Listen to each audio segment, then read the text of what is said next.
Bagian terakhir ya. Aslu kulli ma'siyatin wa ghaflatin wa syahwatin ar-ridha 'anil nafs.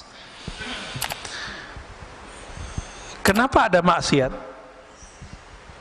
Kenapa ada kelalaian? Kenapa ada kita ini mengikuti hawa nafsu? Apa jawaban beliau? Pokok penyebabnya adalah satu, ar-ridha 'anil nafs. Kita meridhoi kehendak diri, kehendak nafs, hawa nafsu. Contohnya nih, kalau melihat yang bening-bening itu nafs bukan? Benar ya? Kita membiarkan mata kita terpapar, Pak.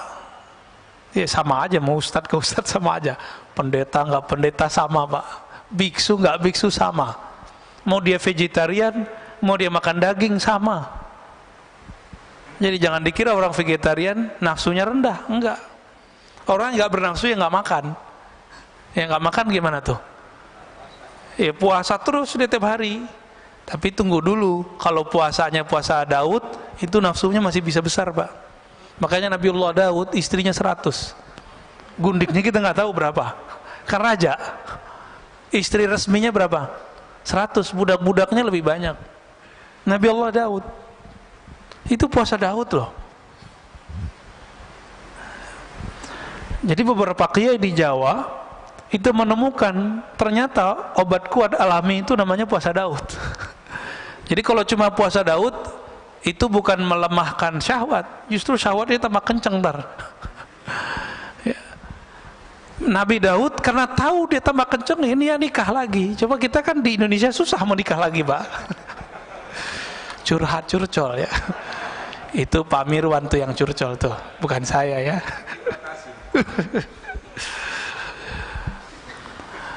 Orang itu pikirnya gini, kalau kiai ya, ustadz kalau nikah lagi kan ustadz suci. Lah ustadz suci dari mana? Seharusnya ustadz lebih mampu menjaga syahwatnya. Justru itu salah. Imam Asyuti melihat kenapa ya para nabi ini banyak istri. Imam Asyuti mengatakan dalam syarah beliau dalam hadis Nasai, karena para nabi itu beban rohaninya berat, Pak. Dan pengalaman rohaninya jika itu datang, yang mampu menawar rasa itu cuma menikah. Nah, Nabi Muhammad itu seharusnya kan boleh nikah 100 Nabi Muhammad. Tapi beliau mendiskon dirinya sendiri. Seharusnya beliau boleh menikah seperti Nabi Sulaiman, 400 Pak istrinya Nabi Sulaiman. Hadisnya sahih itu. Ada di hadis sahih, ada di Bible. Jadi yang coba ngejek-ngejek Nabi Muhammad, kasih tahu aja, Solomon istrinya 400, gundingnya 600. Ya. Kenapa begitu? Karena ketika orang mendapatkan pengalaman rohani, itu namanya ahwal. Itu gejolak dalam dirinya, itu hanya bisa ditawar, bisa diredam cuma dengan menikah. Itu sebabnya para nabi itu istrinya banyak. Loh, kok begitu Ustaz? Ya memang begitu, mau gimana lagi? Ini mohon maaf. Kenapa di surga yang disebut selalu hurul ain, al-hurul ain, hurul ain, bidadari, bidadari, bidadari. Mohon maaf ya. Kenapa? Ya bukan.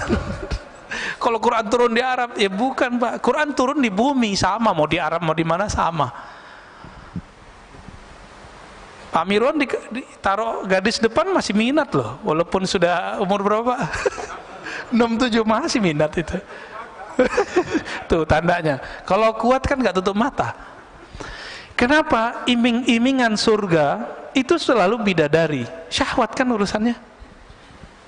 Kenapa ada orang jadi teroris, bunuhin orang, ketika ditanya, ketika dia gagal, dijawab apa?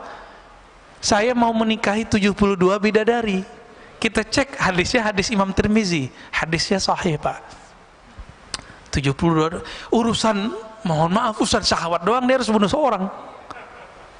Waras gitu? Nggak waras, Pak. Maka kadang-kadang orang beragama kalau caranya tidak benar, jadi nggak waras. Otaknya syahwat aja tuh ya, mikirin bidadari yang montok-montok gitu ya. Kenapa? Ternyata di surga itu nikmat paling tinggi itu memandang Allah. Satarawna rabbakum kama tarawna syamsa bila sahab, kama tarawna al-qamar fi lailatul badr. Kamu akan memandang Allah nanti di surga seperti memandang matahari tanpa ada awan, memandang rembulan di bulan purnama, di malam bulan purnama. Dan itu memandangnya lebih nikmat dari semua nikmat seksual. Kita pengen ngurusin mata aja harus kena macet dulu di puncak. Enggak. Sekarang diam-diam tuh orang ke puncak.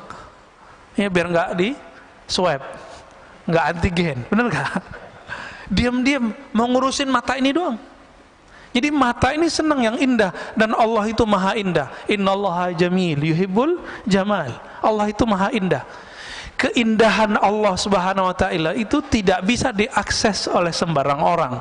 Apalagi yang berharap dapat nikmat syahwat doang di dunia, di akhirat. Maka surga itu ada surga namanya jannatur ru'yah, surga memandang. Itu yang Nabi sebut tadi. Ada jannatus syahwa, jannah surga syahwat. Setiap masa, setiap satu hari, harinya surga. Harinya surga berapa hari kita? Alfasanah, 1000 tahun. 1000 tahun kita baru satu hari di Firdaus, surga paling tinggi, Pak. Itu mereka setiap hari mampu melihat Allah Subhanahu wa taala, diizinin sekali. Tapi yang di bawah Firdaus, kalau tadi sekali sehari surga, mungkin mereka sekali setahunnya surga. Kalau sekali setahunnya surga dihitung aja, Pak, berapa ribu itu. Anggaplah sekali 1000 tahun mereka baru bisa melihat Allah, dan Allah memperlihatkan dirinya sekali. Ketika Allah tidak memperlihatkan dirinya, apa yang terjadi? Mereka mempunyai rasa rindu melihat Allah, musyfiqun, ya, rasa takut plus rindu. Rindu apa? Ini murid aja kalau sama guru bisa rindu. Jadi kita punya teman itu pengen sekali ketemu, nggak tahan dia mau ketemu, Pak. Ada, ya, pengen ketemu gurunya. Oh, kadang jauh-jauh dari mana dia datang. Makanya guru-guru kita, kiai-kiai kita itu, dia punya pesantren di pelosok, muridnya dari mana-mana. Itu kerendian murid pada guru, apalagi Tuhannya guru. Itu lebih dahsyat, Pak. Apa yang bisa menawar itu, yang bisa meredam itu semua gejolak itu?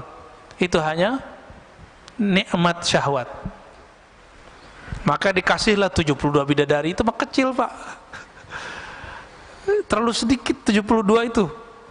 Ya, mungkin ada yang kasih 1000 ntar, ya kan asik tuh. Tapi bisa nggak menawarnya?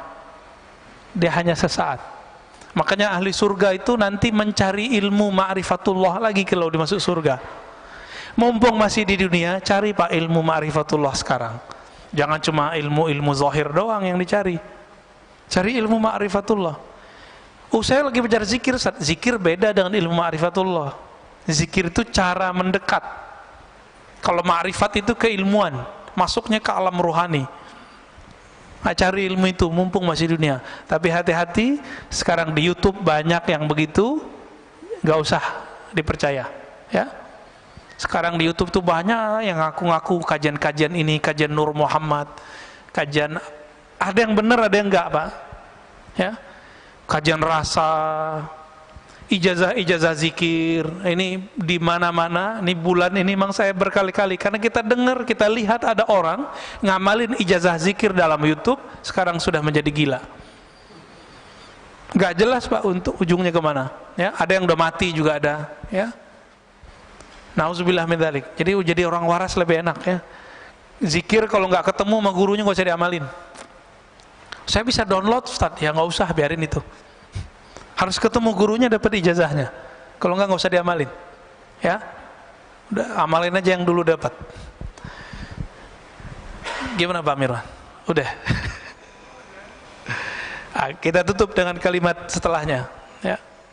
Wa aslu kulli ta'atin wa yaqzatin wa 'iffatin 'adamur ridha minka anha.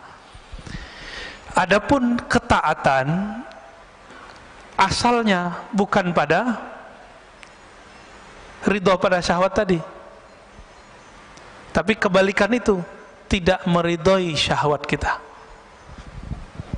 Jika sepertiga malam terakhir, jangan membiarkan diri tidur. Itu yang dimaksud tidak meridhoi syahwat tidur.